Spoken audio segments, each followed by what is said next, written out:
Local motor racing needed a serious overhaul, and the Extreme Festival race days did just that, providing fantastic entertainment for the whole family on and off the track. Headlining the race days is the G&H Transport Extreme Supercars, which since 2012 has thrilled spectators with the hottest machines battling it out. Ferrari, Porsche, Aston Martin, KTM, BMW, Mercedes-Benz, and most recently Lamborghini. These high-end GT and high-performance saloon cars compete in 6 time-based classes and are seriously fast, with the Class A Plus and GT3 cars lapping the 2.4-kilometer Zwartkop circuit in under 61 seconds. That is extreme. They look great and sound even better. What's not to love? With just a few days to go until the opening round of the season here at Zwartkops, we thought we'd check out a new car on the grid. These boys I know really well. Ricky and Gianni and their dad Jimmy were the first guys to put me in a race car, introduced me to the sport. So there'll always be a special connection with you guys. But in those days, it was all BMW. You are like the BMW boys of South African racing. But now we're in Lamborghinis. What made the change? You know, Marius, I think it comes with a long line of racing. You know, I think we did all we could in a privateer BMW. You know, we built it up from scratch. And, you know, I think we just hit a limit. You know, there's only a certain amount that you can do in a road car made into a race car. At the end of the day, if you want to run with the big boys, you've got to get something exotic. You know, last year I sat down with Ricky and we spoke, and we kind of saw where purpose-built race cars were going in this country, and we decided to follow suit. And, you know, I spoke to Ricky. Ricky said initially he wanted a Porsche, and then a mate of ours found these 2 cars in the Czech Republic and said, what about Lamborghinis? And Lamborghini is basically a poster car. Everyone's got one in some stage of their life on their wall. Manufactured from 2003 to 2013, the Gallardo is Lamborghini's best-selling model with over 14,000 units produced. Powered by their glorious naturally aspirated V10 engine, dynamic supercar proportions and driving dynamics, Lamborghini's racing division, or Squadra Corsa, had a fabulous base to work from. In May 2009, Lamborghini introduced their Blancpain Super Trofeo series, the fastest one-make series in the world. The series is contested in Europe, North America, Asia and the Middle East.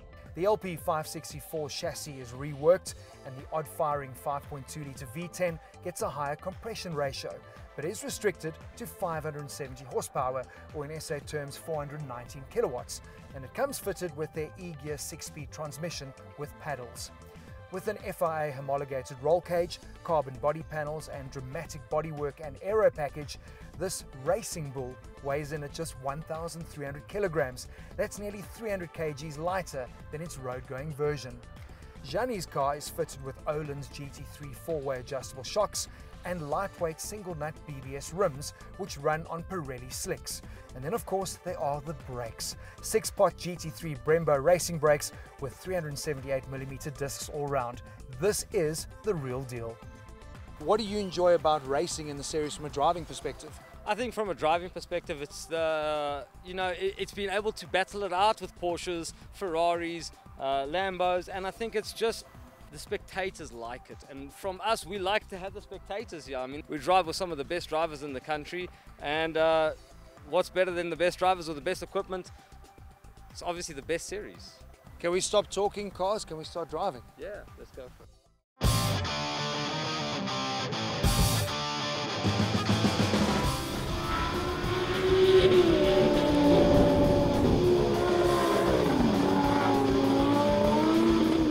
These cars look and just sound so amazing. So as you can imagine, I literally was chomping at the bit to get behind the wheel of a thoroughbred Italian race car.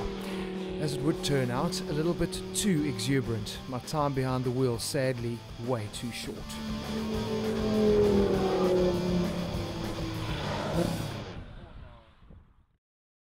Everyone is so excited about their 10-year challenge. Me, not so much. 10 years of test driving cars of all varieties on Ignition GT, and this is my first time that I've damaged one. And for it to be a mate's car and a race car just before a race weekend is less than ideal. I wanted to be raving about how amazing this Gallardo Super Trofeo is to drive. The 2 or 3 corners we got to sample, it felt really good. I love the mechanical sound of a race car. You know, this thing means business, and obviously being on full slicks just feels so good. It's been a while since we've been on those. Super direct on the steering, but we were literally just getting up to speed, and I made a very rookie mistake. Because this is all FIA approved, the steering wheel actually has a release clip that you've got to pull to mount the wheel. I didn't do that. I popped the wheel on, it clicked, I thought it was on, and ended up with the wheel in my hand. Well, fortunately it was a low-speed crash, so there was no mechanical damage, and the G&H transport team did a fantastic job getting the Lambo looking super Trofeo in no time. Well, you can catch Gianni and Ricky and the Lambos in action this weekend at the opening round of the G&H Transport Extreme Supercars at Zwartkops. Go on and support the guys.